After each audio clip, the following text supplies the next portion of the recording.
It might be you've just bought a new bike and it hasn't got any pedals fitted to it at all. Or you've had your bike a while and it's about time you had an upgrade on the pedals. For me, I'm going to be changing my pedals today, re-greasing them, cleaning them and putting them back on again. Whatever the reason, knowing how to take your pedals on and off is a good thing to know. So let's get to it. So first thing to know is what sort of tools you're going to need. Well, there's two types of fittings really for pedals.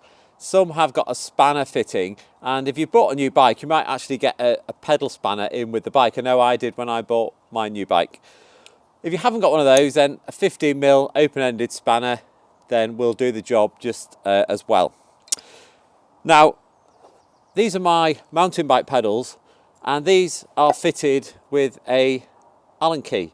So for that, I just use my normal little multi-tool that I keep with my bike at all times. You can get dedicated Allen keys, but this works just fine. I think it's an 8mm Allen key for that. And like I say, a 15mm spanner for those.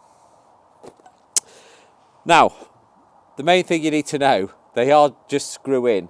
However, they have different threads on either side, okay?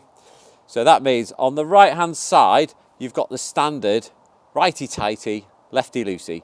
So they screw in on a right-hand thread, just making sure you don't cross-thread them. If you have an Allen key, you can attach that through the back and tighten it up. And you just need to do it tight enough. You don't need to really graunch it up really tight, or you'll really struggle to get it off. Now, the problem comes on the other side, on the left-hand side of the bike, the non-drive side. It has a left-hand thread.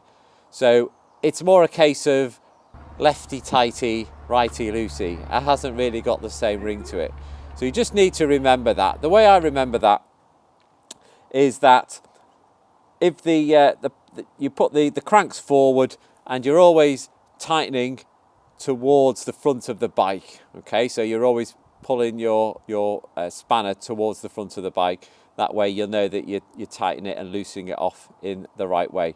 Of course, to take it off on the non-drive side, and you have to pull it to the right, which would loosen it off. These particular pedals, these are Shimano.